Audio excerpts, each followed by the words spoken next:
4 bocah berusia 5-10 tahun di Denpasar, Bali diduga menjadi korban kekerasan seksual.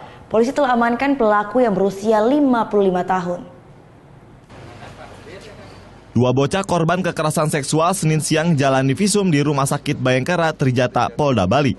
Mereka merupakan 2 dari 4 korban kekerasan seksual yang dilakukan tersangka Malik Yuda Sumaryono atau Om Kumis. Rabu lalu orang tua korban melapor ke Polda Bali atas keluhan anaknya yang sakit pasca mengalami kekerasan seksual. Polisi langsung menangkap tersangka pria asal Sumba, Nusa Tenggara Timur Jumat lalu.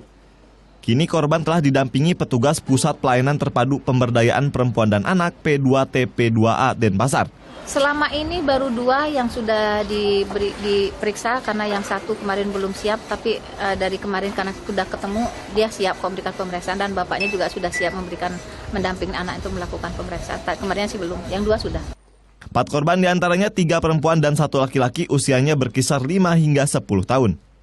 Peristiwa ini terjadi 3 pekan lalu di wilayah Monang Maning, Denpasar. Pelaku yang merupakan seorang karyawan swasta tinggal bertetangga dengan para korban.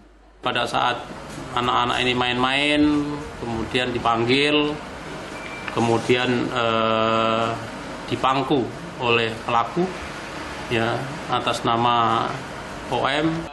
Untuk memenuhi perbuatan kejinya, pelaku mengiming-imingi korban imbalan uang Rp2.000 atau Rp5.000. Penyidik masih menunggu hasil visum untuk mengetahui sejauh mana tindak kekerasan yang dilakukan tersangka. Muhammad Hasanuddin melaporkan untuk NET.